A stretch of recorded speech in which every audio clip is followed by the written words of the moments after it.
Zechariah chapter 12 verse 10 says, "And I will pour upon the house of David and upon the inhabitants of Jerusalem the spirit of grace and of supplications, and they shall look upon me whom they have pierced, and they shall mourn for him as one mourneth for his only son, and shall be in bitterness for him, as one that is in bitterness for his firstborn."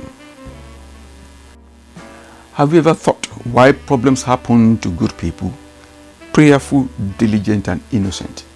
They prayed to God, but the problem remains stubborn, or the problem starts changing clothes. There is something in you that you have not realized. Grace. There is a positive attribute to the pigeon, which says a pigeon cannot dine with you and abandon you in the day of trouble. This is of course true. They can fly away in the day to explore, but will return at night, since you give them accommodation and morning food. That's the beauty of grace. Grace does not fly away from you in time of trouble if you are faithful to it. You may not realize the grace in you, but troubles makes us to know it. Just remain faithful to it. Remain in the faith of it. Everything can fail. Grace cannot. Daniel's band was also exposed to contests, threats of death, envy and jealousy, evil conspiracies, slanders and lies. The unusual death threats of lions' den and fiery furnace. Grace appeared on these occasions. In one, grace appeared to silence the eaters of flesh, and on the other occasion, it appeared as the Son of God. When the enemies threw their innocents into the shadow of death, they threw them with grace. In essence, grace has its role and knowledge has its. Grace is the infilling of the Spirit of God, the indwelling of the Holy Spirit in human spirit.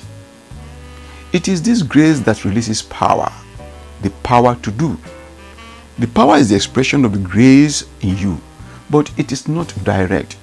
There is a medium between grace and power. Without the medium, power will not be released. That medium is faith.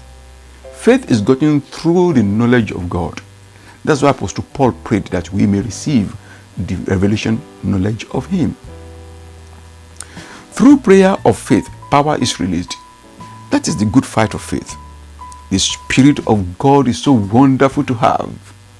He manifests in diverse ways. Isaiah chapter 11 verse 2 tells us of the ways. Number one is wisdom. This is based on knowledge. Job 34:35 says, Job spoke without knowledge because his words are without wisdom. Second is understanding. With understanding, faith is built and it is unwavering. And number three is counsel. People seek for your counsel because your words are gracious. Number four is might. This is a release of power, an irresistible influence through your spoken words. Number five is knowledge. Of course, we have been talking about this for a while.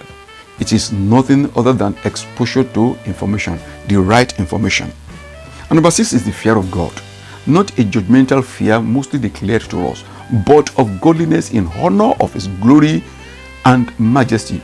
When you are filled with the Spirit of God, he operates in these ways as the need arises. However, the aspect of knowledge is always of your diligence to know. He creates the hunger to know within you, and in most cases, it is to explain what is difficult to understand. The crow of the cock says, give grace the morning food in prayer and meditation as a member of Daniel's band. 1 Corinthians chapter 15 verse 10 says, but by the grace of God I am what I am, and his grace which was bestowed upon me was not in vain, but I labored more abundantly than they all, yet not I, but the grace of God which was with me.